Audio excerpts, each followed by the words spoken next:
Well, singles in New York and New Jersey have enough to worry about when going on a first date. Yeah, but dating coach and founder of Smart Dating Academy, Bela Gandhi, is going to take some of that stress out of it with the do's and don'ts. Bela, welcome back to the show. It's so good to be here. I'm so excited. All right, let's jump right into this. A few weeks ago, there was a list circulating on social media about places not to take a first date. Now, one topic was restaurants. Now, is it okay to take a person to a chain restaurant like the Cheesecake Factory or Olive Garden?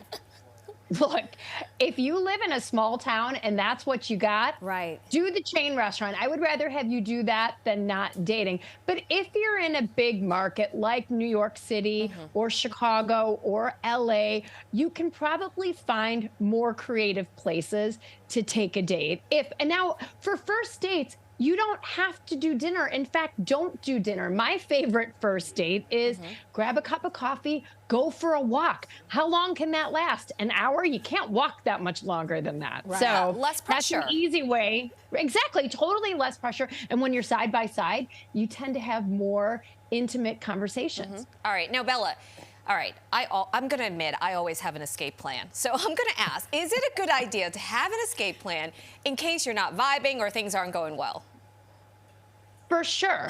And let me tell you, the best escape plan is to put boundaries on your date. If somebody says, do you want to grab dinner at 8 o'clock? You can say, oh, I've got dinner plans with friends already, but how about we grab a drink from 6 to 7:30, right? So immediately you have constrained the amount of time. Okay. Now, if you need more of an escape plan, there are apps that will automatically call you and you're like, oh my God, my cat's stuck in a tree. I gotta go. So great meeting you.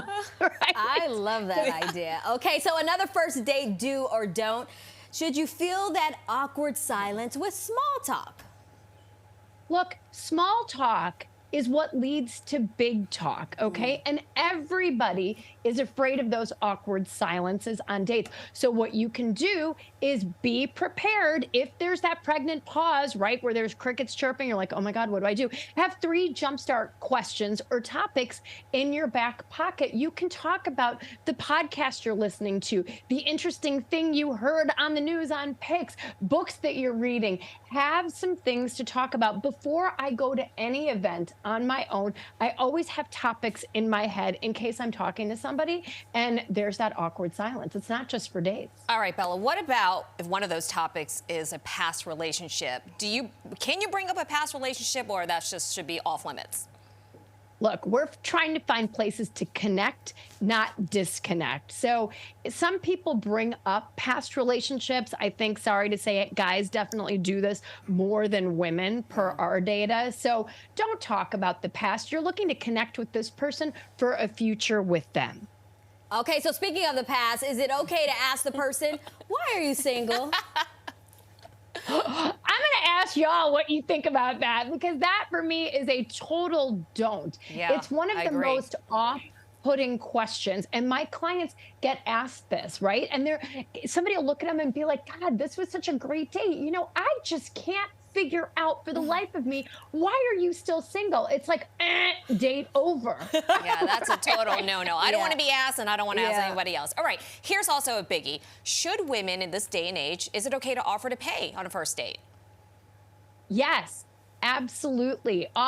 Look, you don't have to offer to pay for the entire date, but offer to split it. Pay your portion. Think of this as you're meeting a new potential friend. If you were going out with a friend, you would split it, right? Most of us just split things straight down the middle. Offer to do that on dates. It always goes a long way, especially if you're a woman on a date with the guy. They may not let you pay, and don't say, no, no, no, let me pay. If they say, no, let me get that. Great, thank you so much, but always offer, and like offer for real, not the fake like, oh, you want me to? The slow reach. Yeah, the fake reach for the wallet. The fake reach, like, oh, yeah, no, definitely offer. I coach a lot of guys at Smart Dating Academy, and they tell me it's always a bonus when a woman offers to split. It gets you a lot of points. All right. Well, Bela, a lovely conversation as always. And we'll definitely have to have you back. But thank you for sharing your tips today. Oh, so good to be here. We have a podcast, Smart Dating Academy, where there's lots of free tips, lots of free information. All right, we'll have to tune in. And if you would like more dating advice, you can get a ton of free information on the Smart Dating Academy podcast. As she said, you can also follow them on Instagram at Smart Dating Academy.